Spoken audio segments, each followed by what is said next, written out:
Salut, ça va bien, j'espère. Moi, je vais bien par la grâce de Dieu. Bienvenue dans cette nouvelle vidéo. Aujourd'hui, on continue la méditation dans le livre de Romains, chapitre 4. Avant d'engager la lecture d'aujourd'hui, rappel de ce qui a été dit jusqu'à présent. Au chapitre 1, l'apôtre Paul introduit l'évangile. Je n'ai pas honte de l'évangile, c'est une puissance de Dieu pour le salut de quiconque croit. Maintenant, pour expliquer ce que c'est que cet évangile, il commence par parler de la colère de Dieu. Chapitre 1, verset 18. Dieu est en colère. La colère de Dieu se révèle du ciel. Pourquoi? En gros, les hommes rejettent Dieu. La créature rejette en fait son créateur. Au chapitre 2, il explique qu'il n'y a pas de différence entre les juifs qui étaient censés être le peuple de Dieu privilégié, choisi, et le reste du monde qu'on appelle les païens, n'est-ce pas? Il dit par exemple que toi qui juges, tu te condamnes toi-même. Parce que toi qui juges ceux qui font ces mauvaises choses, dont le péché, qui est la résultante du rejet de Dieu, tu fais les mêmes choses. Donc le point était d'expliquer au chapitre 2 qu'il n'y a pas de différence entre les juifs et les païens. À la fin du chapitre 2, une question se soulevait donc. Quel est donc l'avantage d'être un juif? Parce qu'a priori, historiquement, on voit un peuple qui a été mis en avant. Est-ce qu'il n'y a pas d'avantage? Au chapitre 3, il commence en disant que si, il y a un avantage, c'est qu'ils ont eu quand même les lois de Dieu avant tout le monde. Mais cet avantage est resté sans effet dans la mesure où ils n'ont pas forcément cru. Ils n'ont pas forcément agi selon ces lois de Dieu qu'ils ont reçues. Et du coup, il rappelle donc en fait la loi qui était donnée à ce peuple juif n'avait pas vraiment pour but d'être obéi, mais d'amener en fait les hommes à comprendre qui sont les pécheurs. Il dit dans Romains 3 que la loi a été donnée en fait pour que tout homme soit reconnu comme coupable et que toute bouche soit fermée devant Dieu. Donc chapitre 3, il met une seconde couche pour dire que vraiment, voici la preuve que nous sommes des pécheurs. On a tous désobéi à la loi. Et nous sommes, personne ne fait le bien, personne ne cherche Dieu, tous sommes pécheurs. Et c'est à partir de là qu'il commence à introduire maintenant la bonne nouvelle, qui est, comme nous sommes condamnés, on ne peut pas par nos œuvres respecter la loi qui est le standard de Dieu, qui avait été donné aux Juifs, ils ont échoué. Les païens également n'ont pas respecté cette loi. Alors tournons-nous vers la foi en Christ pour demander en fait la grâce de Dieu, dont la justification viendra par la foi, ou bien par la grâce au moyen de la foi, ou bien par la foi au moyen de la grâce. La dernière fois, on va continuer avec la justification, parce que vraiment, dans tous ces premiers chapitres de Romains, c'est le thème de la justification qui est abordé dans le grand chapitre de l'Évangile. On commence par la justification. Mais avant ça, colère de Dieu, incapacité des hommes à être sauvés, et ensuite, œuvre de Christ. Dans Romains 3, on a donc vu l'œuvre de Christ, l'œuvre de victime propitiatoire de Christ, vers la fin du chapitre, n'est-ce pas? Pourquoi est-ce que, quand on croit en lui, vraiment on est pardonné? Ce n'est pas juste un décret que Dieu a fait de manière triviale, hasardeuse. Il y a vraiment un truc concret qui s'est passé, c'est que Christ a porté nos péchés en tant que victime propitiatoire. La colère a été portée par Christ. Dans le chapitre d'aujourd'hui, on va maintenant voir la foi. Ok, cette œuvre que Christ a faite ne s'applique pas automatiquement à tous les êtres humains sur terre. Tous les êtres humains sur terre ont péché et sont privés de la gloire de Dieu. Christ est mort dans l'intention que tous les êtres humains soient sauvés, soient réconciliés avec Dieu, soient pardonnés. Mais tout être humain ne va pas recevoir la conséquence de son sacrifice. Pour le recevoir, il faut donc la foi. Donc aujourd'hui, on va maintenant voir les passages qui disent vraiment que, on va lire le chapitre qui parle vraiment de, c'est par la foi qu'on reçoit donc cette justification, cette justice, n'est-ce pas?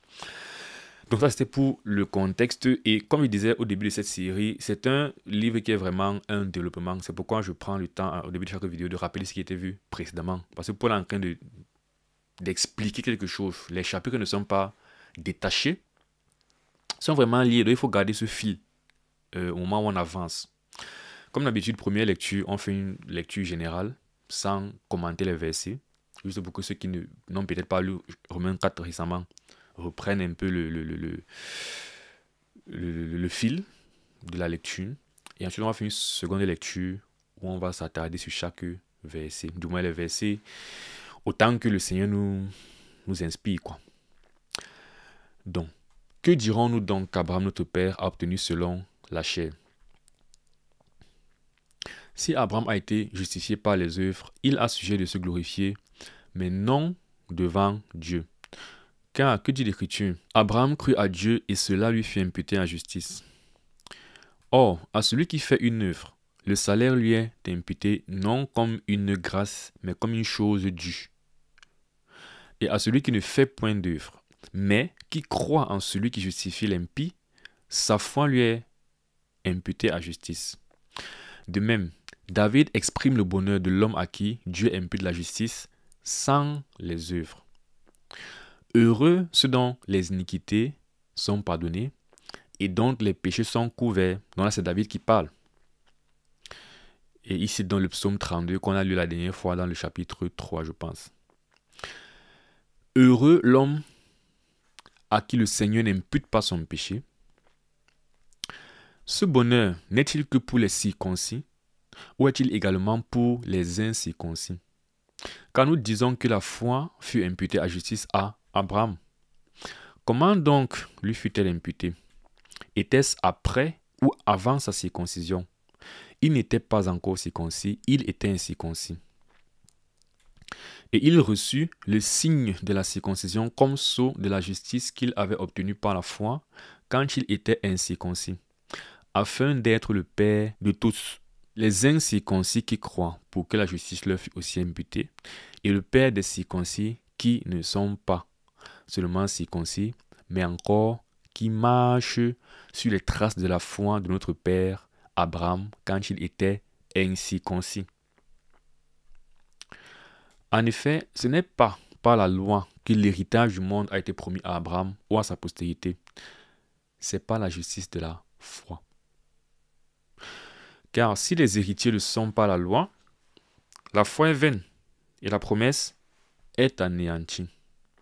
Parce que la loi produit la colère et que là où il n'y a point de loi, il n'y a point non plus de transgression. C'est pourquoi les héritiers ne sont pas la foi pour que ce soit par grâce afin que la promesse soit assurée à toute la postérité. Non seulement à celle qui est sous la loi, mais aussi à celle qui a la foi d'Abraham, notre Père à tous, selon qu'il est écrit. Je t'ai établi Père d'un grand nombre de nations. Il est Père, il est notre Père devant celui auquel il a cru, Dieu qui donne la vie aux morts et qui appelle les choses qui ne sont point comme si elles étaient. Espérant contre toute espérance, il crut en sorte qu'il devint Père d'un grand nombre de nations. Selon ce qui lui avait été dit, telle sera ta postérité. Et s'enfaiblit dans la foi, il ne considéra point que son corps était déjà usé, puisqu'il avait près de 100 ans, et que Sarah n'était plus en état d'avoir des enfants. Il ne douta point, par incrédulité au sujet de la promesse de Dieu, mais il fut fortifié par la foi, donnant gloire à Dieu. Et ayant la pleine conviction que ce qu'il promet, il peut aussi l'accomplir. C'est pourquoi cela lui fut imputé à justice. Mais ce n'est pas à cause de lui seul qu'il a écrit que cela lui fut imputé, c'est encore à cause de nous, à qui cela sera imputé, à nous qui croyons en celui qui a ressuscité des morts, Jésus notre Seigneur, lequel a été livré pour nos offenses et est ressuscité pour notre justification. Amen. Donc, on comprend qu'il s'agit là de la foi d'Abraham et de la foi des croyants en général. C'est pourquoi il dit, ça c'est le chapitre qui nous dit maintenant que pour recevoir cette justification, cette grâce, cette justice qu'on voit Christ travailler, pour laquelle on voit Christ travailler au chapitre 3, en tant que victime propitiatoire, il faut maintenant saisir ses promesses par la foi. Et on prend pour exemple Abraham. Alors, que dirons-nous donc? Comme il dit souvent, il y a des mots qu'il faut regarder. Donc, car, parce que, puisque. Que dirons-nous donc qu'Abraham, notre père, a obtenu selon la chair? C'est la conséquence de ce qui a été dit précédemment. Parce qu'on finissait sur une question. Tu es en train de dire que c'est par la grâce qu'on est sauvé à apôtre Paul, n'est-ce pas? C'est par la foi. Et tu as montré en quelque sorte que la loi n'était pas vraiment faite pour être obéie, mais pour nous montrer que nous sommes des pécheurs et des coupables et qu'on se tourne vers la foi. Donc, par ton système de foi, tu es en train d'anéantir la loi finalement. C'est ça la question. Il a dit non au chapitre précédent, loin de là, au contraire, nous confirmons la loi. On a vu au chapitre 3 la notion d'abolition et de confirmation de la loi. Mais quelqu'un peut se poser une question. Comme Paul le fait souvent, il anticipe, il la pose. Dans son cœur, quelqu'un va se dire, mais Abraham, en fait, et tous les patriarches qu'on connaît ont eu la loi Et c'est par là qu'on les a en fait reconnus comme étant des justes parce qu'ils étaient obéissants à la loi et tout ça. Donc, qu'est-ce qu'on va donc dire qu'il a obtenu selon la chair? Donc, selon ses capacités, qu'est-ce qu'il a obtenu? Si Abraham a été justifié par les œuvres, il a sujet de se glorifier, mais non devant Dieu. Si Abraham a été justifié par les œuvres, conséquence, il peut se glorifier. Et le fait est que il peut en fait se glorifier. Mais quelle est la limite? Abraham ne peut pas se glorifier devant Dieu. Se glorifier de quoi? De sa justice. Et ici, en fait, il y a une notion de justification devant les hommes et devant Dieu qu'il faut comprendre. C'est que, comme Abraham, par sa vie, on a vu qu'il a réussi à obéir à Dieu dans plusieurs circonstances, par des choses comme se lever partir dans une terre inconnue. Se lever marcher, c'est l'obéissance, n'est-ce pas? Offrir son fils en sacrifice et toutes sortes de grandes choses qu'il a faites. Quand les hommes regardent ça, les hommes peuvent voir par ces actes qu'Abraham pose qu'il est juste. Et il peut se retourner devant ces hommes et dire, regardez ce que j'ai fait, je suis juste. C'est ça se glorifier devant les hommes. Il peut le faire, c'est ce que l'apôtre Paul dit. Il peut le faire. Mais dès lors qu'il va se retrouver devant Dieu, il ne pourra pas dire, regarde comment j'ai fait ceci et cela, et donc devant toi je suis juste. Donc il peut se glorifier devant les hommes, mais pas devant Dieu. Donc, ses œuvres le justifient aux yeux des hommes, mais ses œuvres ne le justifient pas aux yeux de Dieu. Car, que dit l'Écriture? Il explique ce qu'il vient de dire, n'est-ce pas? Et moi, je le devance un peu parce que j'ai tout lu. Mais il va redire ce qu'il est en train de dire. Que dit l'Écriture? Abraham crut à Dieu et cela lui fut imputé à justice. Donc, devant Dieu, finalement, ce n'est pas ses œuvres qui va montrer à Dieu et dire, regarde mes œuvres et conclut que je suis juste basé sur ses œuvres. Non. L'Écriture nous dit plutôt que c'est quand il a cru que sa foi lui était imputée à justice. Et là, on va aller lire ce récit qui est très emblématique dans la vie d'Abraham et dans la vie chrétienne. C'est la justification d'Abraham par la foi. Dans Genèse 15, on lit versets 1 à 6. Après ces événements, la parole de l'Éternel fut adressée à Abraham dans une vision. Et il dit, Abraham, ne crains point, je suis ton bouclier et ta récompense sera très grande. Abraham répondit, Seigneur éternel, que me donneras-tu? Je m'en vais sans enfant, et l'héritier de ma maison, c'est Eliezer de Damas. Donc il dit à Dieu, bon voilà, tu m'as donné de grandes choses, mais le plus important pour moi, c'est d'avoir un héritier, d'avoir un enfant, d'avoir un fils qui sort de mes entrailles. Mais malheureusement, je n'en ai pas, puisque Sarah était stérile, il était déjà âgé. Bon, maintenant, il y a un enfant dans sa maison qui n'est pas le sien, qui va hériter. Mais il est un peu triste parce qu'il aurait bien voulu que ce soit un enfant qui sort de ses entrailles, quoi, qui hérite de lui. Abraham dit, voici, tu ne m'as pas donné de postérité, et celui qui est né dans ma maison sera mon héritier. Probablement un fils d'un de ses servants, quoi, qui est né chez lui. Il va dire, bon, ok, on va faire avec. Et c'est donc là que la parole de l'Éternel lui fut adressée ainsi.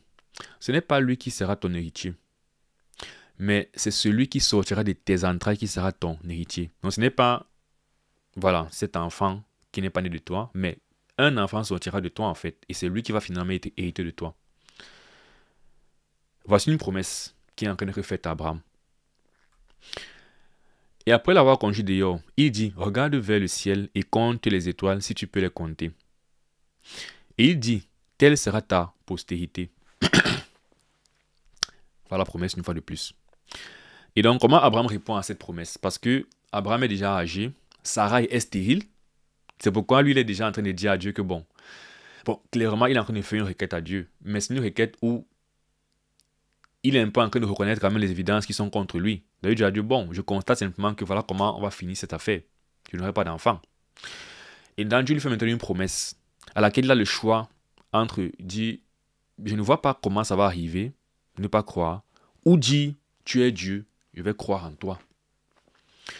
Et donc on dit, Abraham eut confiance en l'Éternel qui le lui imputa en justice. Je veux qu'on aille très lentement, vraiment super lentement. Parce que Romains 4, c'est un passage qui, pour moi, c'est l'un des passages. C'est vrai qu'ils sont nombreux, mais c'est l'un des passages les plus clairs, en fait, qui clôt le débat sur est-ce que la justification vient seulement par la foi ou ça vient par la foi plus nos œuvres. ou ça vient par nos œuvres? Bon, généralement, par nos œuvres, ce n'est pas souvent ça qu'on discute. C'est souvent, est-ce que ça vient par nos œuvres plus la foi? Est-ce que c'est la somme des deux qui nous justifie devant Dieu? C'est souvent ça le débat. La discussion, ce qui est difficile à digérer, surtout pour mes amis catholiques. Ça a été mon expérience jusqu'à ce jour avec les catholiques, c'est que quand je leur dis que la justification, c'est par la foi seule, ils disent la foi sauve, mais il faut aussi les œuvres. Ils veulent sommer les deux. Et donc, je pense que Romains 4, c'est vraiment un chapitre, quand je le lis sincèrement et pour ce qu'il dit, il clôt ce débat. Dans le sens que c'est par la foi seule qu'on est justifié. C'est pourquoi je veux qu'on aille très lentement. Qu'est-ce qui a été imputé à justice? Et on parle ça de la justice devant Dieu, pas devant les hommes.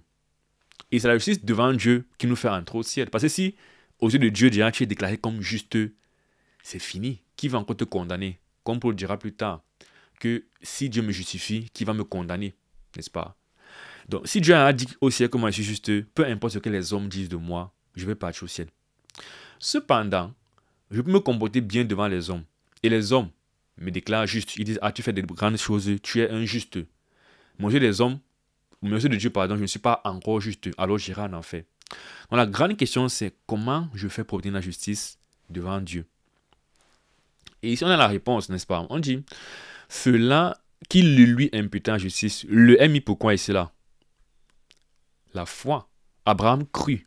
C'est le fait qu'il a cru qu'il a été imputé en justice. Ce soir, Abraham n'est pas encore de sortir et de vaincre des nations en obéissant à Dieu, n'est-ce pas? Il n'a même pas encore offert Isaac en sacrifice. En fait, Isaac n'est même pas encore né ici. En fait, c'est la promesse de la naissance d'Isaac qu'on aurait lui donner maintenant. C'est pour qu'on comprenne vraiment ce qu'on appelle la foi. Et qu'on ne fasse pas l'erreur, justement, qui est souvent faite, c'est de vouloir mélanger la foi et les œuvres. La foi, ce n'est pas une œuvre par définition. Sinon, ce ne serait pas par la grâce qu'on serait sauvé. Et ça, on verra ça dans Romains 11. Il dit, la foi et les œuvres, c'est deux choses différentes, c'est deux systèmes différents, comme on l'a vu aussi dans, j'en ai parlé, dans Romains 10. Il dit, voici comment parle la justice qui s'obtient de la loi, mais voici comment parle celle qui s'obtient de la foi. Donc, si on ne peut pas mélanger en fait la foi et les œuvres, elles ont les deux ont un lien. Il y a un lien entre la foi et les œuvres, mais ce n'est pas la même chose. Et donc la question c'est, qu'est-ce qui a justifié Abraham devant Dieu? C'est sa foi et non ses œuvres. Donc c'est cette promesse qui lui a été imputée à justice. Et donc Paul va davantage développer ça dans la suite de Romains 4, mais il voulait qu'on ait le passage initial clair dans notre esprit en avançant dans ce chapitre 4 de Romains. Ensuite on va continuer. Et ce passage n'est pas un passage qui demande beaucoup d'interprétation. Comme une bonne partie de Romains, parce qu'on me disait, Paul est déjà en train d'expliquer des choses. Ce n'est pas l'un des passages où Jésus-Christ fait des enseignements avec des doubles sens, des triples sens, où il faut venir nous interpréter et comprendre. C'est un passage explicatif. Ça veut dire que on est censé lire ce que Paul dit. Et je peux me lever, je dis, je suis un pasteur. Je dis que je prêche aujourd'hui, je lis seulement ce que Paul est en train de dire. Et c'est une prédication. Donc c'est une explication qu'il donne. On espère vraiment qu'en lisant ça, vraiment le bon sens, comme il dit souvent, le bon sens spirituel nous fera comprendre. Il va maintenant expliquer, parce que en ayant lu le verset 3, effectivement, comme je suis parti déjà dans l'histoire de Genèse, et comme on a vu depuis le chapitre 3, on devrait comprendre ce que Paul est en train de dire. Mais juste pour davantage expliquer, il va commencer à développer. Et maintenant, il fait appel au bon sens. Il dit, or, à celui qui fait une œuvre, le salaire est imputé, non comme une grâce, mais comme une chose due. Allons très lentement, s'il nous plaît. On va encore voir là que la foi ne peut pas être une œuvre. Parce qu'il va prendre deux types de personnes. Première personne, quelqu'un qui fait une œuvre. Qu'est-ce qu'il reçoit en retour? Ce n'est pas une grâce. C'est une chose due. À celui qui fait une œuvre, le salaire est imputé non comme une grâce, mais comme une chose due. Ça veut dire que si je viens te voir, tu m'embauches pour une journée de travail de 8h à 18h et on s'entend que tu vas me payer 100 € pour ma journée de travail. Je dis, ok, on a signé le contrat. Et donc, je fais le travail d'une journée, qui sont mes œuvres. Ok, à 18h, quand je viens te voir, je te demande les 100 € en question. Je ne te demande pas une faveur. Je ne te demande pas une grâce. Je te demande un dû, un truc que je mérite. C'est ce qu'il dit. Lorsque tu fais une œuvre, ce que tu obtiens en fait, c'est un dû. Ce n'est pas une grâce. Donc on s'arrête déjà là. est-ce qu'on peut dire que comme j'ai cru là, je vais demander à Dieu, je vais dire à Dieu que il doit me donner la justice. Ça veut dire, la perfection dont on a besoin pour aller au ciel, pour être appelé juste là. Est-ce qu'on peut dire, comme j'ai mis ma confiance dans ta promesse aujourd'hui, alors je mérite de partir au ciel? On ne peut pas le faire. C'est pourquoi la foi ne peut pas être en fait assimilée à l'œuvre. Alors il a pris ce premier cas de figure. Donc, ça c'est le cas de figure justement de celui qui veut se justifier lui-même quelque part, n'est-ce pas? Il veut donner du poids à ses œuvres. Il prend le second cas de figure, qui est celui qu'on devrait vouloir. Il dit, il y a celui qui ne fait point d'œuvre. Alors encore très lentement, ne courons pas. Celui dont tu vas parler ici ne fait pas du tout d'œuvre. Il ne fait pas du tout d'œuvre. L'œuvre c'est quoi? C'est l'obéissance à la loi de Dieu. Il dit, il y a quelqu'un qui ne fait pas cette œuvre-là, mais qui croit en celui qui justifie l'impie. Donc, il n'est pas en train d'obéir à la loi de Dieu, mais il croit plutôt à celui qui justifie. Donc, celui qui justifie, c'est Dieu, non? C'est-à-dire que, de même que Dieu avait promis à Abraham la postérité, et qu'Abraham a cru, de même que Dieu me promet que comme Christ est mort, alors je peux avoir la vie éternelle. Comme Christ est mort et ressuscité, alors mes péchés sont pardonnés. De même qu'il me fait cette promesse-là, c'est ça l'évangile, n'est-ce pas? Si je crois en cela, alors ma foi, sa foi lui est imputée à justice. Sa foi lui est donnée comme justice. Pour aller encore terre à terre, c'est injuste. Ce n'est pas normal. Ce n'est pas mérité. C'est pour ça que c'est une grâce. Ce n'est pas juste que moi qui pêche, je me retrouve au ciel.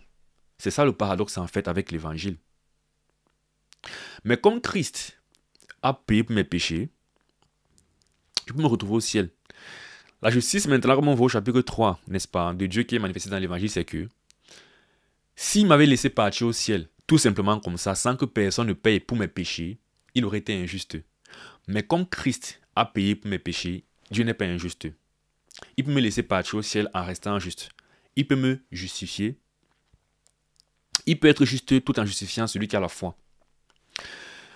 Donc, si on résume les deux cas de figure, il y a un gars qui a fait les œuvres. Donc maintenant, voici ce qu'il faut comprendre. Parce que quand il dit il ne reste pas la loi, il n'obéit pas à la loi de Dieu, il croit, ça peut frustrer les personnes. Déjà, c'est ce que le texte dit. Mais ce qu'il faut comprendre, c'est que quand on parle d'obéissance à celui qui fait une œuvre, le salut est imputé comme une grâce, comme une chose de Dieu, c'est de manière théorique. Personne ne peut littéralement faire l'œuvre qui mérite la vie éternelle. En fait, c'est ce qu'il faut comprendre. Quand il prend ce premier cas de figure hypothétique, ça veut dire qu'en théorie, si quelqu'un respecte toute la loi, alors il va recevoir le salut comme un dû. Il va mériter son salut. Mais ça, c'est en théorie. Dans les faits, personne ne peut justement respecter la loi. C'est donc pourquoi il faut abandonner cette idée de compter sur les œuvres. Il ne faut pas se dire que bon, je vais prendre une partie de mes œuvres et je vais compléter avec la foi. C'est-à-dire, je vais essayer de faire mes œuvres pour mériter mon salut. Comme dans tous les cas, ce sera impossible. Je prends ces œuvres que j'ai accomplies. Ensuite, j'ajoute maintenant la grâce qui vient par la foi. Et les deux me donnent le salut. Ce n'est pas comme ça que la Bible parle. Déjà encore, pourquoi? Parce qu'on a vu, et on verra au chapitre 5 justement, que ce n'est pas mon obéissance. La justice dont on parle là devant Dieu n'a rien à voir avec une œuvre que je fais. Ça a tout à voir avec l'œuvre de Christ. Bon, c'est pourquoi une fois de plus, on dit que c'est la foi qui impute la justice, pas la foi et les œuvres, n'est-ce pas? Ce qui a été imputé à la justice, c'est la foi. Ensuite, il continue dans l'argumentation pour toujours expliquer ce principe, n'est-ce pas, de la justice devant Dieu ne vient pas par les œuvres, mais ça vient par la foi. Il dit, David avait compris ça. De même, David exprime le bonheur de l'homme à qui Dieu impute la justice sans les œuvres. C'est pourquoi on parle du bonne nouvelle, non? Et d'un bonheur, c'est que la justice qui me fait partir au ciel, là, la vie éternelle que je finis par avoir à cause de Christ, là, je ne la méritais même pas. Donc, je suis content parce que j'ai reçu, en fait, un truc que je ne mérite pas. Je suis content. C'est un bonheur, en fait. Lorsque tu te rends compte que Dieu m'a donné cette justice sans mes œuvres. Donc, David avait compris ça. Et donc, il exprime ce bonheur. Comment il l'exprime? Il dit, heureux ceux dont les iniquités sont pardonnées et dont les péchés sont couverts. Là, j'avais déjà parlé de ce passage dans le chapitre précédent. C'est le psaume 32 qui cite ici là. Donc le péché est couvert, l'iniquité est pardonnée. Pas parce que Dieu est un Dieu injuste qui va laisser le péché sans le punir, mais parce que Dieu a puni ce péché en quelqu'un d'autre. Christ me couvre en fait par son sang. Donc en Christ, donc je suis heureux. Heureux l'homme à qui le Seigneur n'impute pas son péché. Vous voyez, ça veut dire que c'est quelqu'un qui pêche. Et quand tu pêches, on doit te donner le salaire du péché qui est la mort, la seconde mort, l'enfer. Mais à cause de Christ, Dieu ne t'impute pas la mort, l'enfer. Donc ce n'est pas à cause de toi du coup. C'est pas parce que tu as trop réussi à obéir, c'est pas parce que tu as réussi à trop faire de grandes choses. C'est parce que Christ, lui, a parfaitement obéi à Dieu et qu'il est mort. Il a pris ton péché à ta place. Donc, maintenant, on va un peu avancer. Souvent, les gens ont du mal à recevoir ceci parce que ils ne prennent pas peut-être tout, n'est-ce pas? C'est pourquoi au chapitre 2, il était important de bien s'attarder sur l'œuvre de Christ. Ce n'est pas une chose anodine que de mettre sa foi en Christ. Christ n'est pas n'importe qui, il n'a pas fait n'importe quoi. Il a fait une très très très grande œuvre. Il a dit en partant, tout est accompli. Il est venu faire un très grand travail lourd pour l'humanité. Donc la foi qu'on met en lui ne nous coûte rien, mais ça a coûté énormément à Christ. Donc c'est pourquoi au chapitre 2, il fallait vraiment prendre le temps de s'attarder sur l'œuvre de Christ. Pour que ici, quand on dit que maintenant on croit seulement, les gens comprennent que ce n'est pas une mince affaire, n'est-ce pas? C'est pas que le salut est facile, non. Le salut est compliqué. Ça a été compliqué pour Christ, pour que ce soit facile pour nous. Et on verra ça en avançant vers Abraham. Donc il dit, parce qu'il va dire qu'il fallait que la promesse soit assurée pour toute la postérité. Donc il fallait que ce soit facile, ou pour reprendre les termes de Romains 3, gratuit. Voilà, j'essaie de revenir sur ces mots parce que ce que je comprends, c'est que plus tu expliques à quel point c'est facile, moins les gens se rendent compte que c'est ce que la Bible dit et ont l'impression que c'est ce que tu dis. C'est pourquoi j'aime ces mots comme ça dans les écrits de Paul, comme gratuitement. Ça nous rappelle que vraiment, c'est une affaire de facile en fait. Gratuitement ou sans les œuvres. Ça nous rappelle vraiment que vraiment, c'est trop facile en fait d'être sauvé. Mais une fois de plus, c'est facile pour nous. C'était difficile pour Jésus-Christ. Et c'est même facile dans la mesure où la foi n'est pas un truc qui demande un effort. Mais c'est difficile au niveau maintenant du cœur. Parce que croire demande de se repentir d'abord et de s'humilier devant Dieu. Reconnaître qu'on est pécheur et c'est souvent aussi là qu'il y a un problème. Mais bon, ce bonheur de quelqu'un qui reçoit la justice sans les œuvres, n'est que pour les circoncis. Peut-être David qui est juif, il le dit parce qu'il est circoncis. Peut-être c'est son statut de circoncis d'Israélite qui fait que Dieu a regardé, il a dit il est israélite, alors je vais le pardonner. Mais les autres, les païens là, je ne vais pas les pardonner. Sur la base qu'ils ont cru. Peut-être c'est... En fait, c'est là pour introduire la notion de Dieu ne fait pas d'acception de personne. C'est ce que Paul est en train de dire. Donc, est-ce que ce bonheur n'est que pour les circoncis? Ou est-il également pour les incirconcis? En rappelant que circoncis, c'est le symbole d'une alliance spécifique avec Dieu, n'est-ce pas? L'alliance de l'Ancien Testament. Donc, on peut se dire, pour avoir part à cela, il faut au moins que je sois déjà circoncis. Il faut que au moins circoncis avant maintenant de pouvoir avoir ce bonheur. Ce qui serait toujours une erreur parce que si tu mets à cette condition, ça veut dire que c'est une œuvre, circoncis est une œuvre déjà. C'est déjà en fait erroné. Et c'est ce que Paul va détruire ici pour dire que non, ça n'a même pas rattaché en fait, au fait d'être circoncis ou pas. Et aussi au-delà de la circoncision, la circoncision représente la loi, une fois de plus, le système en fait d'obéissance. Donc, quand nous disons que la loi fut imputée en justice à Abraham, donc il dit rentrons un peu aux origines pour bien comprendre comment vient cette justice. Parce qu'aujourd'hui, après Abraham, Isaac, Jacob, les deux tribus et toute la loi bien formée, on peut être confus en termes de à quel moment est-ce que vient finalement cette grâce. C'est quand je suis dans l'alliance physique et maintenant je suis disposé à être dans l'alliance spirituelle. C'est comment, et bien Paul va nous rentrer au premier qui a été justifié pour nous dire tout ça n'existait pas encore, toute cette loi et toutes ces choses. Il a déjà reçu sa justification.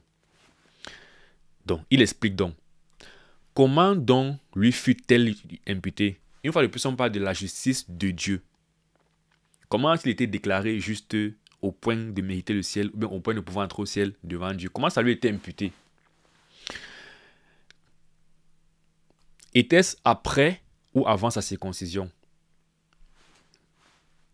Il n'était pas encore circoncis, il était incirconcis. Donc ça c'est pour annuler l'idée que quelqu'un pourrait avoir de se dire que bon, c'est vrai qu'il y a la grâce. Et ça c'est un peu l'idée de quelqu'un qui veut faire la foi puis ses œuvres. Parce que ceux qui pensent foi plus œuvre, bien sûr, ne parlent pas perfection dans les œuvres. Ils pensent toujours, je fais un minimum d'œuvres et la foi fait le reste. Et donc, le fait d'être circoncis dans la chair représente ce minimum d'œuvres que tu veux faire. Par minimum, j'entends, je fais mon maximum pour servir Dieu, mais comme il n'est pas parfait, je vais toujours pécher. Et donc, ma foi maintenant complète le reste. C'est ça que la circoncision dans la chair représente, n'est-ce pas? Ce minimum. Et puis donc, Paul dit que même ça, Abraham n'avait pas encore. Abraham n'avait même pas encore ce minimum. Donc, Abraham, sous ce rapport, n'était pas différent d'un païen. Parce que ce qui faisait l'alliance spécifique avec le peuple de Dieu, le peuple juste physique, c'était l'alliance en fait. Il fallait avoir fait une alliance. Et l'alliance était représentée par la circoncision dans l'Ancien Testament, n'est-ce pas? Et donc, il n'avait pas encore fait l'alliance. Donc, à ce moment-là, Abraham n'est pas différent de tout le reste des païens. Mais dans cet état, il a reçu la justice. Pour nous faire comprendre une fois de plus que la justice de Dieu, c'est un truc qu'il offre en fait à l'humanité, à la création, sans distinction de race, de religion, de couleur, quoi que ce soit. Dieu ne fait pas exception de personne. Il aime sa créature, l'être humain. Et c'est ça qu'il veut sauver. Ou bien c'est lui qui veut sauver. Donc, il n'était pas circoncis. Et il reçut. Donc, il a été, reprenons ça, comment lui fut-elle imputée? Était-ce après ou avant sa circoncision? La réponse est que c'était avant, non, vu qu'il n'était pas encore circoncis. Donc, avant ne soit circoncis, Abraham était déjà déclaré juste. Étant maintenant déjà juste avant la circoncision, après maintenant vient la circoncision. Maintenant, à quoi donc a servi la circoncision plus tard? Il était juste.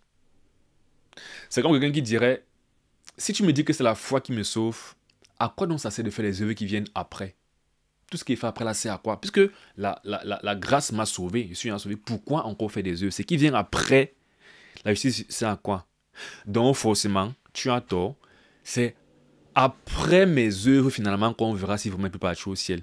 Je vais dire que je crois en Christ, mais c'est ce que je fais par la suite qui va vraiment déterminer si vraiment je pars au ciel ou pas. C'est ça qui vient par la suite, n'est-ce pas? Mais ce que Paul dit, c'est pas ça, c'est que avant ce qui vient là, il a déjà la justice en fait devant Dieu, il est justifié devant Dieu. Et donc la question c'est donc, à quoi donc c'est la suite? Comment interpréter cette suite qui vient? Et qui doit être là? Il faut qu'il y ait la circoncision après. Je parle pour Abraham, pas pour nous bien sûr. Parce que la circoncision, une fois de plus, représente nos œuvres. Donc ça veut dire qu'il faut qu'il y ait nos œuvres après, en d'autres termes. Donc il dit, et il reçut le signe de la circoncision comme sceau de la justice qu'il avait obtenu par la foi, quand il était incirconcis. Donc, un sceau, c'est une marque tout simplement. C'est comme l'évidence extérieure d'un truc qui existait déjà, mais qui ne se voyait pas, qui était intérieur. Donc, il reçut le signe, d'où le mot signe. Un signe, c'est ça, non? Le signe dans la circoncision, c'est un signe, c'est un symbole. Comme sceau de la justice qui avait été obtenu par la foi quand il était incirconcis. Donc, étant incirconcis, étant sans œuvre, il a reçu la circoncision. Pourquoi? Il a reçu la justice. Pourquoi? Parce qu'il a cru. Donc, il n'avait encore rien fait. Comment il a fait pour être juste? C'est à foi qu'il était imputé à la justice. Afin d'être le père de tous les incirconcis qui croient. Vu qu'il n'était donc pas différent d'un païen à ce moment-là, alors nous aussi païens, on peut recevoir ce qu'il a reçu, la même justice que lui, devant Dieu. Pour que la justice leur fût aussi imputée. Donc il est le père des incirconcis sous ce rapport, parce qu'il n'était pas encore circoncis, il a reçu la justice par la foi. Et on va dire, ah, donc finalement, Abraham ressemble plus aux incirconcis qu'aux circoncis, alors tu nous embrouilles. Hein? Donc finalement, les vrais enfants d'Abraham, c'est les incirconcis, pas les circoncis. Il dit non, non, et aussi le père des circoncis. Et là, tu dis, ah, donc finalement, la circoncision a de la valeur. Et le père des circoncis, qui ne sont pas seulement circoncis, mais encore qui marchent sur les traces de la foi de notre père Abraham, quand il était incirconcis. Donc, on rentre toujours à son état avant la circoncision. Et quel était son état? C'était l'état d'un homme qui a eu la foi en Dieu.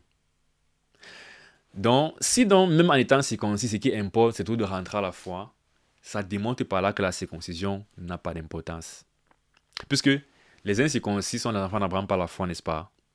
Donc, fin du débat, d'ailleurs, la circoncision n'a pas d'importance. Mais même quand je dis que, bon, regardons, il y a des gens qui sont quand même circoncis ici aussi, on parle d'eux comme étant enfants d'Abraham. On dit, c'est s'ils sont en train de marcher selon ces traces avant la circoncision qui sont enfants d'Abraham. D'où, bon, là je me répète vraiment trop, mais c'est parce que c'est important. Paul a jugé bon de se répéter, donc je pense qu'il faut que je me répète aussi. Pour qu'on comprenne vraiment que Dieu ne fait pas d'acception de personne. Peu importe ce que tu es dans la chair, tant que tu n'es pas dans la foi, comme Abraham, et en l'occurrence concernant l'évangile, dans la foi en la mort et la résurrection de Jésus-Christ comme ton Seigneur et ton Sauveur, tout ce que tu fais ne sert à rien en fait. Maintenant, enfin, je t'arrive parler un peu de cette notion de signe et un bon parallèle avec nous en tant que chrétiens aujourd'hui. En fait, c'est le parallèle du parallèle parce que ceci est fait pour enseigner les chrétiens déjà. Mais il veut juste qu'on voit un signe différent qui est le signe du baptême et qu'on parle de la nouvelle alliance. Ici, comme je disais, la circoncision, avant d'avancer, voilà, la circoncision ici là, comme on dit, c'est un signe d'une réalité antérieure existante. Cette réalité, c'est quoi? C'est pas par hasard que le signe c'est la circoncision en fait. Le signe, parce que si c'était que, si il fallait qu'il faut un signe random, n'est-ce pas? Le signe aurait pu être que on se rase les cheveux par exemple, et encore que là. Ou bien ça aurait pu être que je sais pas trop, on fait n'importe quoi. Mais il veut dire, la circoncision est importante parce que quand tu circoncis l'organe, ce que tu fais en fait, c'est que tu purifies l'organe. Puisque le prépuce en fait, il retient souvent des choses. Hygiéniquement, garder son prépuce en fait n'est pas avantageux hygiéniquement. Et donc, ce n'est pas par hasard. C'est l'idée en fait de purifier quelque chose, n'est-ce pas, de nettoyer quelque chose. C'est pourquoi au chapitre 2, Paul a dit que la circoncision en fait qui importe, la circoncision du cœur. Donc ici on parle de quoi? De purification du cœur. Donc la réalité intérieure qu'Abraham avait, c'était un cœur pur. Et par cœur pur, c'est pas qu'il est parfait, c'est que c'est un cœur qui s'est repenti et qui s'est abandonné en fait à Dieu. Une fois de plus, qui a cru. Cette foi-là, c'est la purification de son cœur, n'est-ce pas? Quand tu te donnes à Dieu, ta foi en Dieu te purifie, n'est-ce pas? Et une fois que tu es purifié donc comme ça par Dieu, tu es justifié dans ton cœur. Ça ne se voit pas encore. Ensuite donc, tu fais maintenant la même action physiquement parlant, tu justifies ton organe en quelque sorte, n'est-ce pas? Bien, tu purifies ton organe en quelque sorte. Donc c'est pourquoi ce n'est qu'un signe. En soi, ça n'a de valeur que s'il y a déjà eu la purification interne, le cœur. Et donc ça, c'était l'ancienne alliance. Parce que l'ancienne alliance était un peu différente extérieurement de la nouvelle alliance, était même très différente. Et les alliances ont toujours eu des signes pour entrer. C'était la circoncision avant. Maintenant qu'on est dans la nouvelle alliance, le fond n'a pas changé de la justification, c'est toujours pas la foi. Mais dans l'ancienne alliance, après ta justification, tu te circonciais. C'était l'ancien système. Dans la nouvelle alliance, après ta justification, tu te baptises. C'est important parce que c'est le même débat qu'il y a souvent entre la circoncision et le baptême. C'est qu'on veut souvent donner trop d'importance au baptême dans le salut. Eh bien, appliquez seulement le parallèle du raisonnement au baptême. Vous allez comprendre que le baptême n'a pas de rôle à jouer dans notre salut. Le baptême intervient quand on est déjà sauvé. Le baptême est un signe extérieur en fait de la justice qu'on a reçue par la foi. Et pour preuve, même pas que pour preuve, je veux dire c'est clair, mais on va juste lire notre passage dans ce sens qui parle du baptême. C'est 1 Pierre 3, verset 21, qui explique au fond ce que c'est que le baptême, n'est-ce pas? Et on va donc retrouver cette comparaison entre réalité spirituelle et réalité physique. Pierre expliquant ce que c'est que le baptême, il dit cette eau était une figure du baptême. Il parle de l'eau du déluge qui était aussi une figure du baptême. Mais en fin de compte, on doit arriver au baptême et comprendre ce que c'est que le baptême. Parce que là, il parle à des chrétiens qui se baptisent. Donc, il parle du baptême. Il parle en fait de l'origine du baptême qu'ils sont en train de faire et du sens de ce baptême. L'origine du baptême, c'était le déluge à l'époque de Noé. Et maintenant, le sens, c'est quoi? Ou bien d'abord, ce n'est pas quoi? Alors, le baptême n'est pas la purification des souillures du corps. De même que la circoncision n'est pas la purification des souillures du corps. Maintenant, quand tu te baptises, si tu as de la saleté sur toi, en entrant dans l'eau, en ressortant, tu vas être purifié sur le corps. Si tu es sale, en entrant dans l'eau et en ressortant, ça va laver ta peau, n'est-ce pas? De même que, en te circoncisant, pourquoi le mot circoncis me dérange tout le verbe circoncis? En te circoncisant ou en te circoncisant, je ne sais plus trop. Vraiment, si il devait avoir on le voit même beaucoup, par exemple, en médecine, en pédiatrie, les enfants qui gardent le prépuce. Alarme incendie. Les enfants qui gardent le prépuce ont un risque quand même un peu plus augmenté de faire des infections urinaires parce que ça, voilà, ça garde les germes et tout ça. Donc, finalement, quand je te circoncis, il y a une purification, il y a un nettoyage qui est fait. Maintenant, il est en train de dire que c'est vrai qu'on voit un truc charnel qui se fait, mais ce n'est pas en fait ça la réalité. L'important, c'est qui compte dans cette action que tu fais finalement. Parce que cette action est un symbole d'un truc spirituel. Et dans le baptême n'est pas la purification des souillures du corps. Mais qu'est-ce que c'est alors? C'est l'engagement d'une bonne conscience envers Dieu. C'est ça, non? Il parle de foi. L'engagement, c'est la foi. Et maintenant, il spécifie dans quel sens. Parce que ce n'est pas que je crois seulement que Dieu existe comme ça en l'air. Ça sera toujours lié en fait. Parce qu'on parle de l'évangile depuis. Rappelons-nous de ça, rappelons-nous de cela. Donc de la foi en la mort et la résurrection de Christ pour le salut. Donc cet engagement-là, c'est sur la base d'un message qu'on a compris, où on nous a parlé de Jésus-Christ. Et sur cette base, on s'est engagé envers Dieu. On a dit, Dieu, je vais croire ta promesse qui est que ce Christ dont on me parle, qui est ressuscité, me sauve. Donc, c'est l'engagement du monde conscience envers Dieu qui maintenant nous sauve par la résurrection de Jésus-Christ. Donc, cet engagement est étroitement lié à la connaissance de la mort et de la résurrection de Jésus-Christ. En d'autres termes, c'est l'évangile.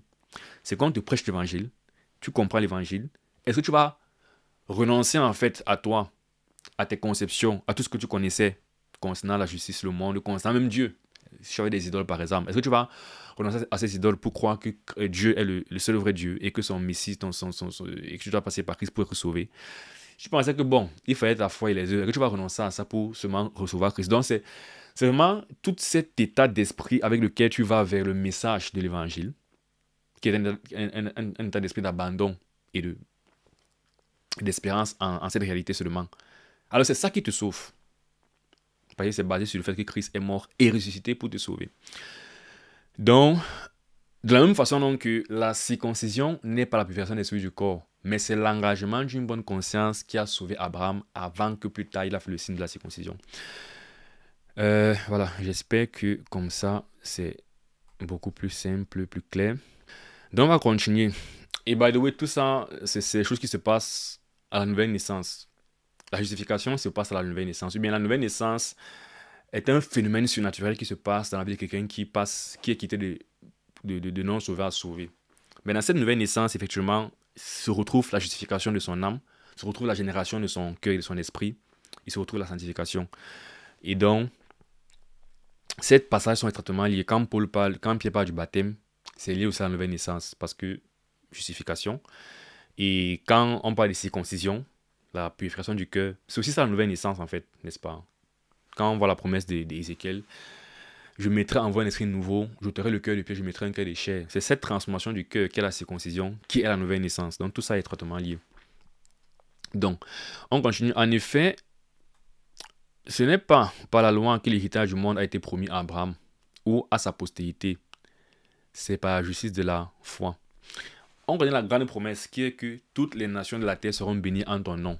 N'est-ce pas? Abraham a été promis l'héritage de la terre, comme on l'explique. Et c'est souvent par rapport à cette promesse-là que il y a ce langage de Abraham sera héritier de la terre, héritier du monde, on sera héritier avec Abraham. C'est cette promesse, les nations de la terre seront bénies en toi. Ça veut dire que toi, en fait, tu es le père du monde entier. Donc, la terre, en fait, le monde t'appartient. Je te donne l'héritage du monde, Abraham. Donc, ces promesses n'ont pas été donc faites par la loi, mais par la foi. Comme on a vu c'est ça la promesse, quand il dit à Abraham que tes enfants seront plus nombreux que les étoiles du ciel. C'est cette promesse, en fait, de tu seras le père de toutes les nations. Donc, c'était donc avant la loi. Donc, c'était juste pas la foi qu'il a reçu cette promesse-là. Et il dit maintenant, si les héritiers le sont par la foi, bon, on rentre encore ici. Voilà. Le monde a été promis à Abraham et à sa postérité, bien sûr. C'est-à-dire que nous serons co-héritiers. Quand on voit l'évangile, si on sort un peu de Romains, sortez un peu de là. Les promesses qu'ils ont faites aux chrétiens, c'est quoi? Que l'héritage du monde, nous serons co-héritiers en fait du royaume des cieux avec Christ. Et le royaume des cieux, ce n'est pas dans l'espace, c'est quand Christ va venir régner en fait dans le monde. Il va récupérer le règne. Parce que 1 Jean 5,19 dit que pour l'instant, le monde entier est la domination du malin. Mais Apocalypse dit clairement que le royaume en fait de Dieu sera remis au Christ et à Dieu Bon, au Christ. Le royaume du monde sera remis en fait au Christ. Quand Dieu finit de juger le monde, il y a les louanges, on dit The kingdom of this world is become. Le grand Alléluia. Ça cite effectivement Apocalypse, non, que le royaume en fait de Christ est venu. C'est Christ qui vient prendre le règne sur terre après avoir détruit l'Antéchrist. Et donc nous on va régner avec Christ. On sera des rois et des sacrificateurs, tout selon l'Apocalypse. Et c'est parce que nous sommes enfants d'Abraham. Donc c'est pour dire que le monde a été promis à Abraham et à sa postérité. Et de même que ça a été promis à Abraham par la foi d'Abraham, ça nous est aussi promis par la foi. On devient co-héritier de Christ par la foi. Maintenant, car si les héritiers le sont par la loi, la foi est vaine et la promesse est anéantie. Donc, si c'est plutôt par la loi, alors la promesse était vaine parce que Dieu avait fait une promesse à laquelle Abraham devait croire par la foi. Donc, si c'était finalement pour que ce soit par la loi que ce soit reçu, alors la promesse qui a été faite là ne reposait pas sur la loi, non, c'est une promesse qui était vaine quelque part. Donc c'est pourquoi c'est vraiment par la foi que cette promesse a du sens et que cette promesse va être accomplie. Non seulement ça reposait sur la foi, mais en plus, parce que si c'est que pour obtenir cette promesse, il faut respecter la loi, on ne pourra pas obtenir cette promesse.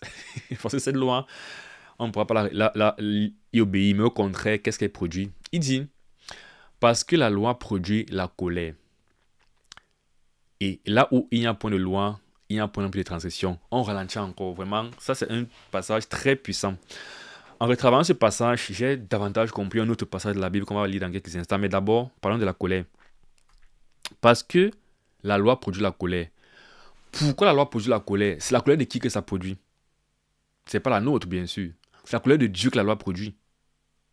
Parce que la loi dit respectez ça. Et nous, on n'arrive pas à respecter. Et donc, comme Dieu est un juste juge, il va appliquer la justice qui est de frapper le mal. Et donc, c'est ça, c'est qu'on enfreint sa justice et il est en colère contre notre injustice et il nous punit. La loi produit la colère. On ne voudrait pas être sur un rapport de colère avec Dieu, en fait. Or, tant qu'on va vivre sous le rapport de la loi pour être juste devant Dieu, on ne va recevoir que sa colère. Donc, première chose, il faut bien comprendre ça. Maintenant, que faire donc pour ne pas avoir la colère de Dieu constamment devant nous et dans notre conscience? Il faut annuler la loi. Si on annule la loi, il n'y aura pas un truc où Dieu va voir tu as enfreint quelque chose. Donc je n'aurai pas de raison d'être en colère. Je parle à la manière des hommes. Pour que ce soit clair. Et c'est ce que Paul est en train de faire. Il casse vraiment ça pour dire, comprenez comment le salut vient par la foi. Le salut annule l'existence de la loi et de la transgression par conséquent. Donc, et que là où il n'y a point de loi, il n'y a point non plus de transgression. Avant de lire notre passage puissant, j'ai pris l'exemple, si je crois la dernière fois, je ne peux pas tromper quelqu'un avec qui je ne suis pas marié. N'est-ce pas? Je ne peux pas tromper une femme avec qui je ne suis pas marié. Je veux dire, si je ne te connais pas, tu es une femme, je ne te connais pas. Et je suis au restaurant en train de prendre un pot avec une autre femme que je connais du coup. Et tu viens, tu commences à me dire, tu n'es qu'un misérable trompeur. Comment est-ce que tu peux sortir avec elle alors que je suis là? Je vais te regarder en mode, madame, je ne vous connais pas. C'est impossible que je sois en train de vous tromper vu qu'on n'est pas ensemble, vous n'êtes pas ma femme. Il n'y a pas d'alliance, il n'y a pas de loi entre nous, n'est-ce pas? Et donc, ce que Christ vient faire, c'est ça, c'est que Christ vient enlever dans cette alliance qu'il y avait entre nous et la justice de Dieu selon la loi.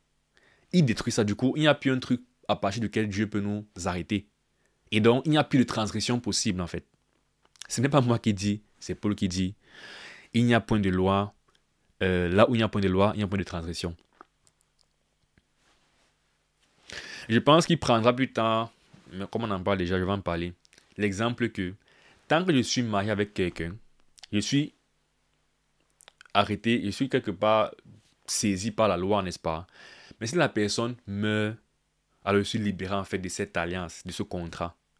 Et c'est donc ce que Christ est venu faire. Christ est venu tuer cette première alliance qui existait. Et maintenant, on est maintenant libre à l'égard de la loi. Et donc, le passage, ça m'a permis de comprendre davantage, ou bien autrement. C'est le passage de 1 Jean 3, 4 à 6, à cause du thème transgression. Parce qu'en réalisant ça, j'ai vraiment été frappé par où il n'y a pas de loi, il n'y a pas de transgression. Et je me suis dit, je connais un passage qui parle de transgression dans la Bible, qui parle de Christ qui est venu enlever la transgression. Et je suis revenu lire ça, et c'est vraiment, je crois que c'est vraiment ça, quoi. Je vais dire, 1 Jean 3, 4 dit, quiconque pêche transgresse la loi. On est d'accord, fait que c'est vrai. C'est de ça qu'on parle depuis. Et par conséquent, la colère de Dieu est sur la personne. Parce que tu as transgressé la loi, non? Tu étais sur un rapport où ta justice dépendait justement de l'obéissance à la loi. Comme tu as péché, alors tu as transgressé. Et c'est ça le péché. C'est la transgression de la loi. Oui, je vais en venir, n'est-ce pas? Et c'est ce qu'il disait. Or, vous savez que Jésus est apparu pour ôter le péché. Comment Christ ôte le péché? Voilà la question qu'il faut se poser. Et une fois de plus, je vais entrer dans un truc un peu compliqué ici. Mais c'est pas moi qui le veux, c'est les Écritures qui me forcent à le faire. Christ, en fait, n'ôte pas le péché après qu'on ait péché. Christ n'ôte pas le péché après qu'on ait péché. Christ nous empêche carrément de pécher. Je vais aller très très très lentement. Ne vous fâchez pas encore. Parce que ça me prête à confusion, mais je vais éclaircir en avançant. Mais au niveau de, littéralement, strictement parlant, la conséquence du péché qui est l'enfer, Christ nous empêche de poser l'acte du péché qui amène à l'enfer. Parce que pour commettre ce péché qui amène à l'enfer, il faut enfreindre la loi, n'est-ce pas? Si la loi n'existe pas, je ne peux même pas commettre ce péché qui me fait partir en enfer.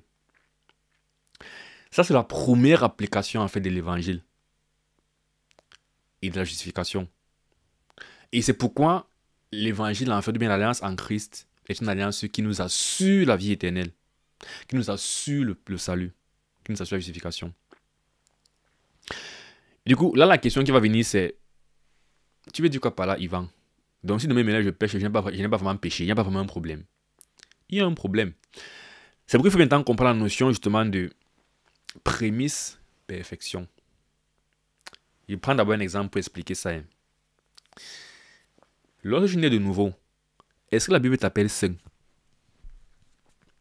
La réponse est oui, non. Quand je nais de nouveau, la Bible t'appelle saint. Mais en même temps, la Bible te demande de te sanctifier et d'achever ta sanctification. Ok, est-ce que quand la Bible t'appelle saint là, c'est demi-saint ou bien c'est parfaitement saint? Réponse, c'est parfaitement saint. Puisque tu es assis dans les lieux célestes avec Christ. Puisque tu es déjà quitté des royaumes des ténèbres au royaume de la lumière de Christ. Au royaume de la lumière, Colossiens 1. Ça, c'est ce qu'on appelle les prémices.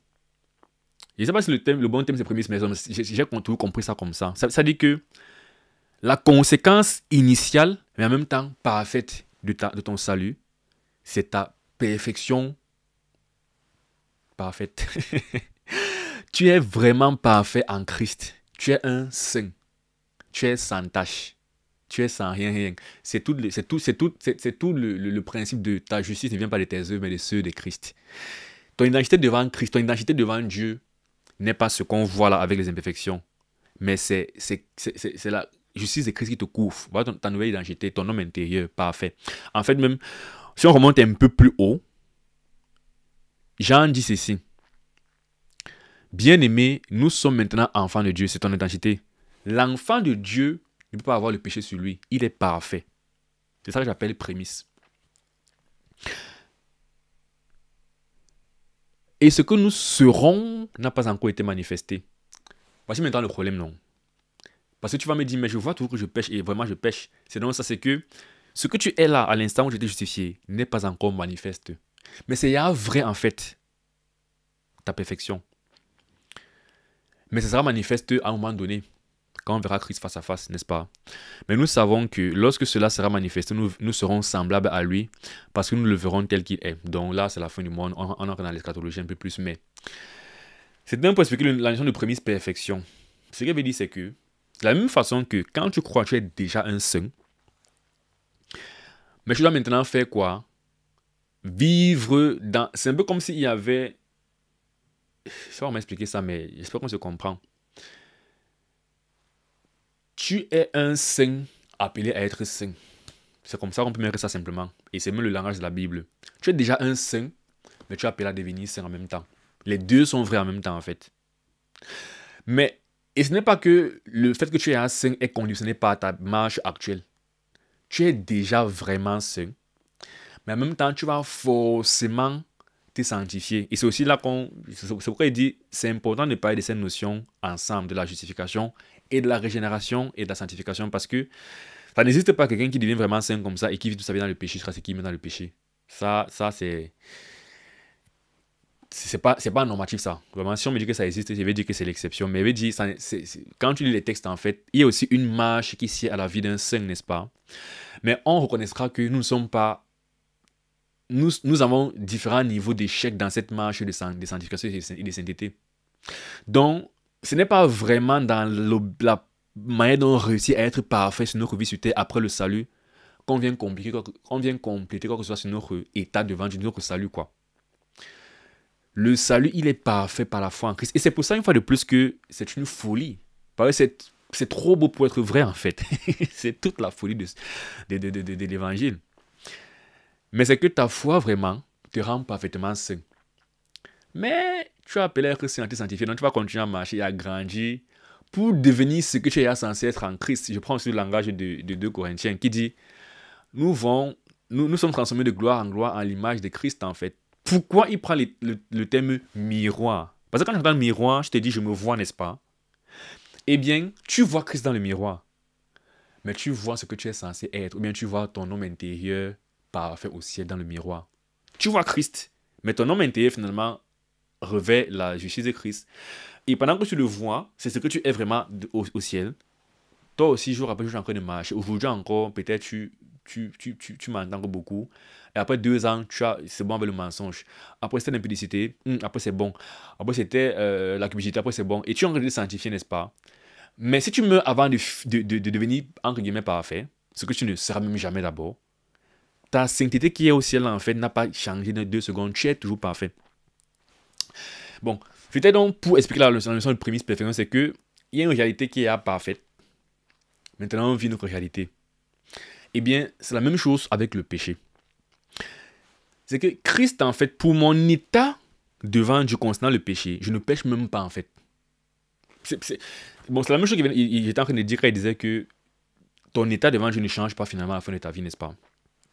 C'est que comme le péché foncièrement mérite l'enfer, et que Christ, en fait, a mal délivré de la loi, et qu'il n'y a pas de transgression, il n'y a pas de péché, alors mes actions n'influencent pas mon homme spirituel intérieur. Donc cet homme-là, en fait, ne pêche pas. Et c'est pourquoi il dit que ça peut être bizarre, parce que tu vas me dire, mais quand je pêche vraiment, non. Oui, quand je pêche encore, je pêche vraiment. Mais c'est maintenant au niveau de l'impact de ce péché, en fait, sur les réalités spirituelles qui est différent. L'impact sur ma vie éternelle est différent quand je pêche encore. C'est pour ça que quand tu es chrétien et que tu pêches, on ne dit pas que bon, maintenant tu es plus chrétien. Et c'est pour ça que maintenant, qu'est-ce qu'on fait? De manière... Bon, je laisse les termes compliqués. On va seulement dire, rentre encore à Christ. Et son sang va te purifier. Tu vois? Ce n'est pas qu'avant que son sang te purifie, tu ne t'es plus sauvé. Non. C'est maintenant pour une autre dimension de ta vie, justement, qui est la vie sur terre. En fait, c'est un peu compliqué, mais en fait, c'est simple. C'est un peu compliqué si on veut simplement, forcément, mettre un doigt dessus. Mais si on se limite à ce qui est assez évident dans le texte de la Bible, ce qui est évident, c'est que où il n'y a pas de transgression, il n'y a pas de péché. Ce qui est évident, c'est que je ne pêche plus vu que j'ai été libéré de la loi.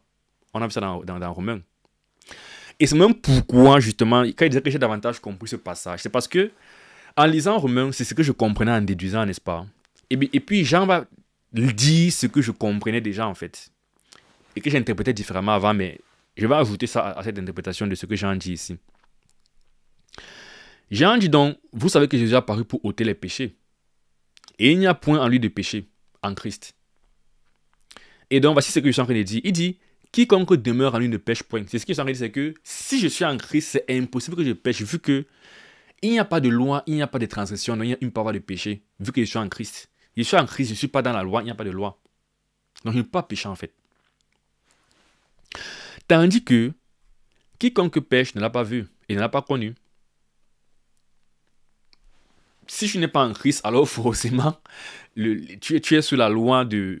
Quand il dit la loi, c'est pas dans le sens que tu es parti te circoncire, mais c'est le principe que ton obéissance va te rendre juste devant Dieu. C'est ce que j'ai expliqué depuis que la loi, au-delà d'être une alliance littérale, c'est un principe en fait d'obtention de la justice qui repose sur mes œuvres, mes performances. Et donc, quelqu'un dirait donc, non, Ivan, tu ne comprends rien. Vraiment, c'est une affaire de pratique du péché. Et ça, je comprends ça. Comme il va dire au verset 9, n'est-ce pas? Il dit au verset 9 que quiconque est né de Dieu ne pratique pas le péché, parce que la semence de Dieu demeure en lui.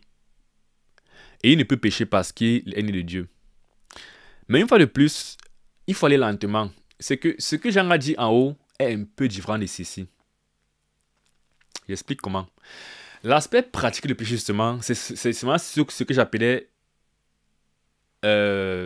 perfectionnement. Bon, je reviens. Quand il dit prémisse perfection, c'est que le prémisse, en fait, c'est l'état parfait, n'est-ce pas, qui est déjà au ciel vrai. Ce que j'entends par perfection, c'est perfectionnement, c'est que c'est maintenant sur la chronologie, mon comportement pendant que je suis encore sur terre, n'est-ce pas? Ce que j'entends par perfection. Et prémisse, c'est un peu du genre, ok, j'inverse tout. Je suis désolé. Le prémisse, justement, c'est plutôt, la perfection, c'est plutôt ce qui est censé être au ciel, en fait, n'est-ce pas? Je suis censé être saint. Mais le prémisse, c'est maintenant la conséquence de cette perfection dans ma vie actuelle. C'est que comme je suis censé être un saint, ça me change tellement au point où je commence à m'améliorer. Donc, il y a un effet initial de la perfection dans ma vie qui me pousse à changer de vie, à me sanctifier, n'est-ce pas? Mais ce n'est qu'un prémisse, ce n'est pas encore complet. C'est comme les premiers, on appelle ça comment là, les premières récoltes, non. Quand on parle des prémices d'une récolte, n'est-ce pas? C'est que la récolte n'est pas encore complète, mais on commence à voir déjà quelque chose. Eh bien, c'est un peu ça, c'est que je suis censé être parfait, non. Mais aujourd'hui, sur Terre, tu vas voir que parfois, je manque encore de patience, de tempérance. Tu vois encore l'imperfection dans ma vie, n'est-ce pas? C'est vraiment ça les prémices. Mais les prémices, en fait, c'est de telle sorte que je vais toujours m'améliorer vers la perfection, qui est ce que je suis déjà, en fait. Pour revenir maintenant à ce qu'il est en train de dire, ici, le langage ne pratique pas le péché, c'est la notion de prémisse. C'est que bien que je ne pêche plus du tout, c'est ce qui est parfait au ciel, c'est que je ne pêche pas, en fait. Mais dans ma vie de tous les jours, quand même, il y a maintenant le côté que, en général, le péché va d'abord diminuer dans la vie de quelqu'un qui est sauvé. En général, quelqu'un qui est sauvé ne va pas vivre dans le péché, justement. C'est ça qu'il est en train de dire. Mais ça, c'est l'aspect prémisse. Et comme il disait, quand il prenait l'exemple du salut, ce qu'il fait dans cette prémisse n'impacte pas ce qui est parfait. C'est pourquoi je suis en train de dire, littéralement, en termes de la contrainte du péché, c'est l'enfer. Je ne pêche plus. Je suis parfait au ciel, je suis assis avec Dieu au ciel. Je suis au ciel, en fait. N'est-ce pas? Je suis sauvé par la grâce. Mais maintenant, dans la perfection, comme c'est dynamique, je vais souvent pécher, je vais demander pardon, il va me purifier et tout. Donc, je ne sais pas si j'ai vraiment réussi à bien expliquer les deux, mais pour donc faire simple, parce que moi, c'est parfois, moi, j'ai vraiment davantage compris la puissance de l'évangile et de la justification. Mais retenez seulement que Paul a dit dans Romains que où il n'y a pas de péché, où il n'y a pas de loi, il n'y a pas de transition. Où il n'y a pas de transition, il n'y a pas de péché. On comprend quand Paul dit que la transition est partie parce que Christ en fait nous a libérés de la loi. Et on lit maintenant Jean qui a un peu le même langage. Il commence par définir ce que c'est que la transition. Quiconque pêche transgresse la loi. On applique une fois ce que Paul a dit. Et si je ne suis donc pas sous la loi, je ne peux donc pas transgresser la loi, je ne peux donc pas pécher, n'est-ce pas? Jean dit oui. Et donc, verset 6, quiconque demeure en Christ ne pêche point. Retenons ça comme ça là.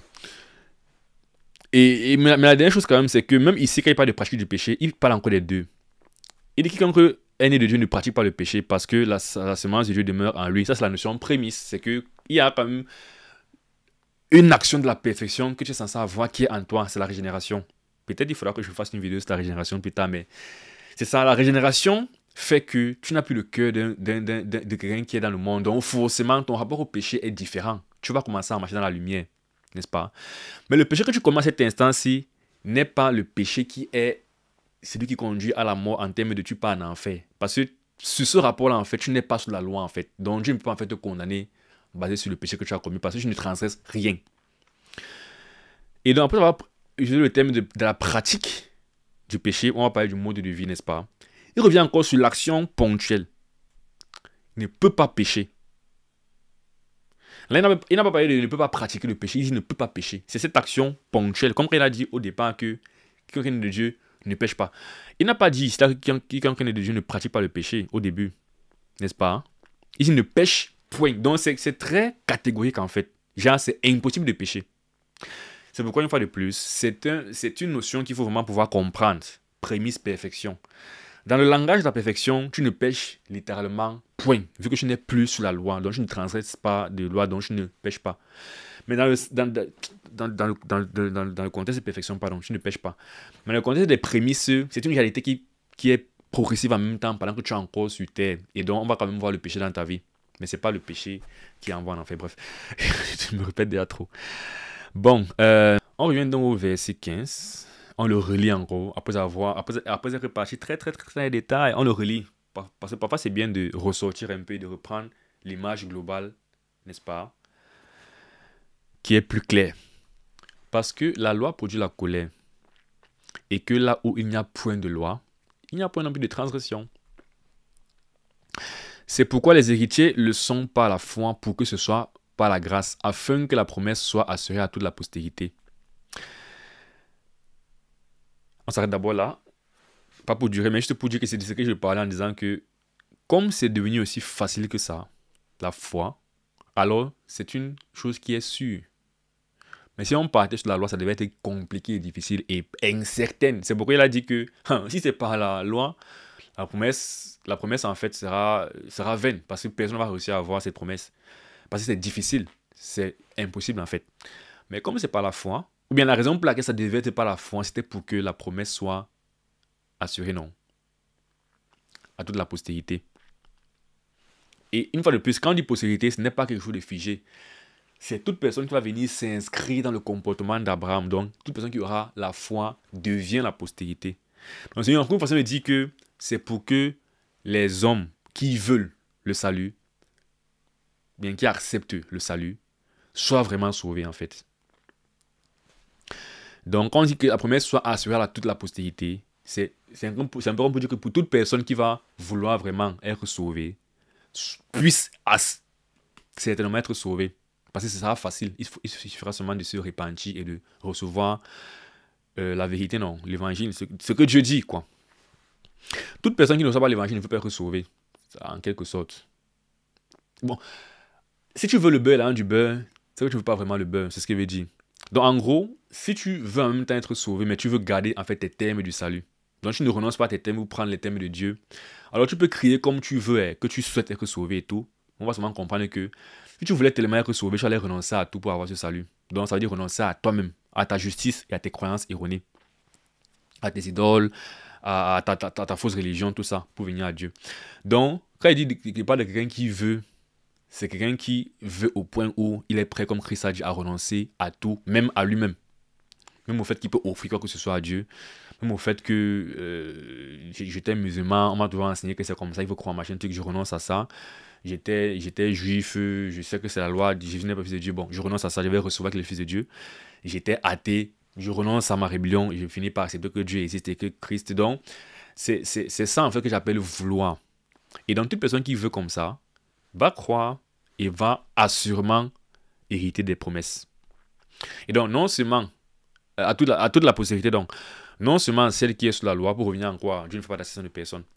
Non seulement ceux qui sont nés sous la loi, donc, là il parle en fait des Israélites, mais aussi à celle qui a la foi d'Abraham, notre père à tous, selon qu'il est écrit. J'étais établi père d'un grand nombre de nations. Il est notre père devant celui auquel il a cru. Dieu qui donne la vie aux morts et qui appelle les choses qui ne sont point comme si elles étaient. Là, je pense que j'ai pris le temps sur la viande, n'est-ce pas? Le corps de ce chapitre-là. On va un peu avancer et finir rapidement. Espérant qu'on ait toute espérance. Là, Paul va juste décrire ce qu'il entend par la foi d'Abraham l'a sauvé. Et ça va se résumer à ceci. Abraham a cru qu'étant vieux, il peut encore avoir des enfants, comme Dieu est en train de dire. C'est la confiance là qu'il a sauvé. Donc, voilà ça que Paul décrit. Espérant contre toute espérance, il crut en sorte qu'il devint père d'un grand nombre de nations. Selon qu'il lui avait été dit, telle sera ta postérité.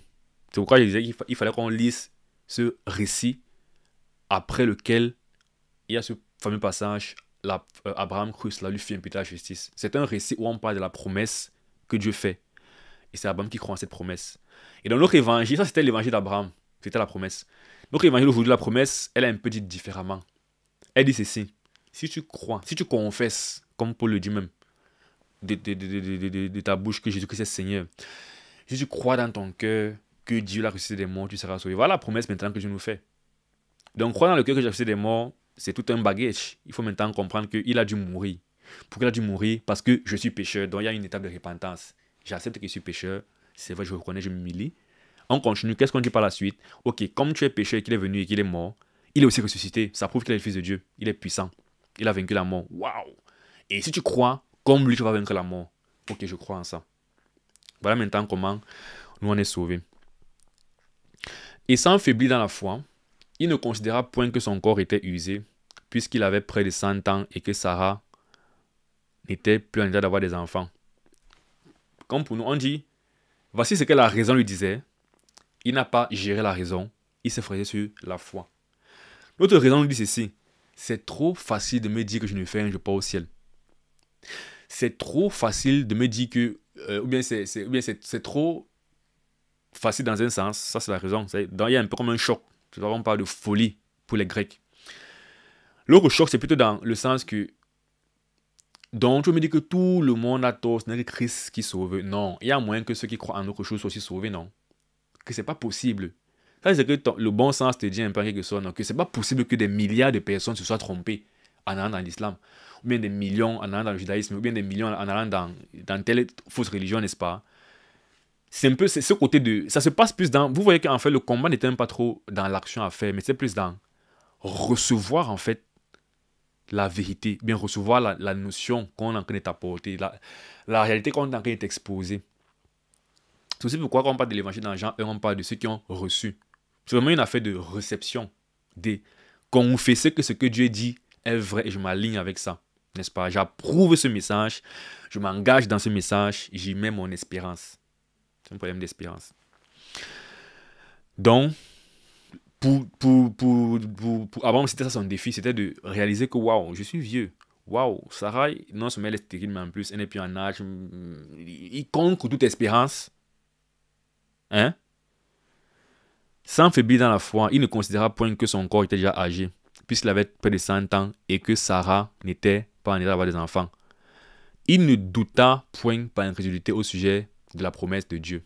Donc, tout c'est une promesse est faite. Quelle est ta conception, quel est ton rapport à cette promesse en termes de ton cœur par rapport à cette promesse, n'est-ce pas? Est-ce que tu doutes que Christ te sauve seulement par la foi? Tu ne peux pas être sauvé comme ça. Tu n'es pas encore dans la bonne disposition. Tu n'es pas encore comme Abraham. Quand tu entends l'évangile, tu ne dois pas douter que ce que Christ a fait te sauve. Ou bien même que cela est vrai, parce qu'il y a d'autres qui rendent carrément, est-ce que vraiment Christ a existé? Là, c'est encore un problème plus grave. Quand tu es encore au niveau où tu remets en question l'existence de Christ ou de Dieu. Il faut traverser tout ça jusqu'à arriver au niveau où je ne doute pas que Christ est Dieu incarné, venu mourir et ressusciter, et que en ça, tu as la vie éternelle. Ne doute pas par incrédulité au sujet de la promesse de Dieu. Mais il fut fortifié par la foi, donnant gloire à Dieu. Et ayant la pleine conviction que ce qu'il promet, il peut l'accomplir. Donc, même chose, je dois avoir la conviction que ce que Dieu promet, quand Christ dit qu'il est le chemin, la vérité, la vie, et que nul ne vient à lui, comme Christ dit par exemple à Marthe, la sœur de Lazare, je suis le chemin, je suis la résurrection et la vie. Celui qui vit et croit en moi ne vivra jamais, ne mourra jamais. Il lui demande, crois-tu cela? Voilà une promesse qui est folle. Et j'ai déjà prêché l'évangile à des personnes qui me disent, ça n'a pas de sens. Comment ça, je ne mourrai jamais, bien que c'est que je vis et je crois que je ne mourrai jamais. Et quelqu'un m'a déjà répondu une fois littéralement que je ne mourrai jamais. Parce que Christ, celui qui vit et croit en moi ne mourra jamais. La personne dit que non, c'est pas possible. Même si je crois en Christ, je pense que je vais mourir un jour. Mais Christ parle de la vie éternelle. Et il a demandé à Marthe, crois-tu cela? Et c'est vraiment comme ça. C'est une promesse qui vient là. Elle est bold. Elle est un peu extravagante. Elle est un peu osée. Comme tu es un vieux père, tu auras des enfants comme ça du ciel. C'est osé, non? Eh bien, tu dois croire en cela sans douter. Parce que c'est Dieu qui a dit en fait. Donc, c'est donner gloire en fait à Dieu. Que Dieu est capable de le faire. Donc, ayant la pleine conviction que ce qu'il promet, il peut aussi l'accomplir. C'est pourquoi... Ah, j'aime trop ce passage. Bah, c'est encore le même cela. Déjà, il avait dit au départ, cela lui fait imputer à justice. Abraham crie en Dieu. et cela lui fait imputer la justice. C'est au début de Romains 4. Dans Genèse 15, il avait dit Abraham eut confiance qui le lui imputa. Et ici encore, on explique, parce qu'ici, si on dit qu'est-ce qui remplacer cela par quelque chose, eh bien, cela renvoie à quoi? Ça renvoie à tous les états d'esprit d'Abraham qu'on a décrits. Ce sont ces états d'esprit qu'on a décrits là. Quel état d'esprit? Il est déjà vieux. Non, on va relire. Il ne faut même pas qu'on paraphrase déjà. C'est trop beau. Voici les états d'esprit qui lui ont été imputés en justice. Il a espéré qu'on goûte d'espérance. Première chose. Donc, toutes les évidences étaient contre son espérance. Son espérance a bravé ces évidences. Il a espéré qu'on goûte d'espérance. C'est un état d'esprit. N'est-ce pas? Autre état d'esprit. Il ne considéra point que son corps était déjà usé, puisqu'il avait près de 100 ans. C'est un état d'esprit encore que Abraham a. Il ne douta point par incrédulité. État d'esprit. Il fut fortifié, donnant gloire à Dieu. Et en la pleine conviction que ce qu'il peut accomplir. Ce sont des états d'esprit en fait. Maintenant, quand je dis donc cela, ce ne sont pas ses œuvres, frères et sœurs, comme ils ont dit depuis le départ. Je ne vais pas lire Romains 4 ici pour ce que c'est en train de dire. Il s'agit de là et vouloir encore donner de l'importance à nos œuvres dans notre justification. C'est impossible. C'est possible. Tout est possible. Mais c'est erroné en fait. Cela se renvoie en fait au état d'esprit d'Abraham. Donc, une fois de plus, c'est comment est-ce qu'il a reçu la promesse et qu'est-ce qu'il en a fait. Il a bravé la contradiction que ça semblait produire en lui. Et il a eu la pleine conviction que Dieu peut accomplir ce qu'il dit. Et cela lui fait imputer la justice. Mais ce n'est pas à cause de lui seul qu'il est écrit que cela lui fait imputer. C'est encore à cause de nous à qui cela sera imputé. Et donc, ce n'est pas par hasard et par accident que Paul, en prêchant l'évangile, prend tout un chapitre pour parler d'Abraham. C'est étroit.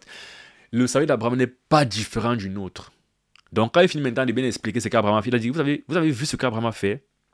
C'est de la même façon que vous êtes justifié. La seule chose qui change, c'est la nature de la promesse. Notre promesse, elle repose sur le message de l'évangile de Jésus-Christ.